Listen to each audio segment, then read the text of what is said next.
phalangeal joints. So these are the phalangeal joints class. Here, begin here. This is the carpals. Carpals. 1, 2, 3. Diba? How many joints? 1, 2, 3. 1, 2, 3. This is flexion. Extension. Extend. So, dito ka mag 1 by 1. So, extend and flex. Pwede na isahon ni mo class, ha? Okay. Next, the ring finger. Flex all the phalangeal joints.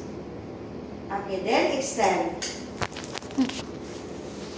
You can extend to the side. Yes.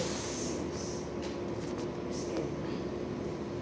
Then flex 540 to 1, 540 to 1, 540 to 1, and extend 543 to 1.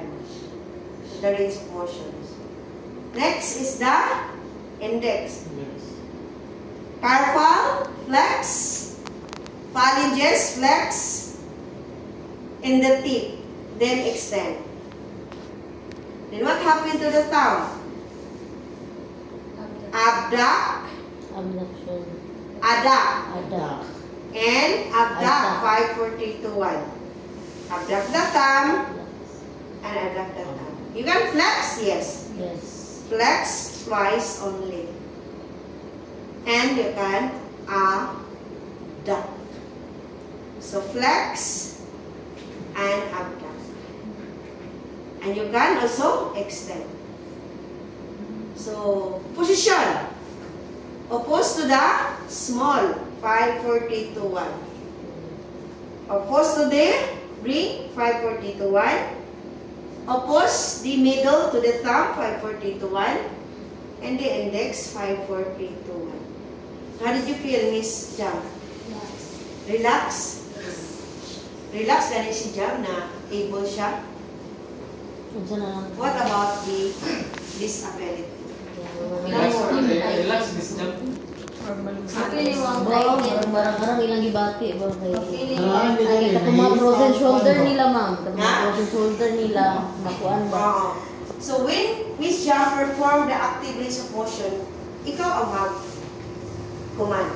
Siya lang ang magligaw. Siya lang ang mag-ihaw. Okay, Miss Jam, you have to perform the cervical joints. So, mag-ikot na yan po siya.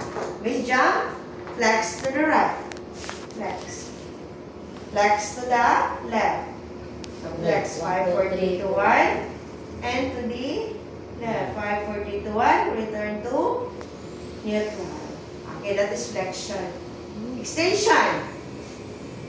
Flexion. Rotation. Rotate to the right. 540 to 1. Rotate yun.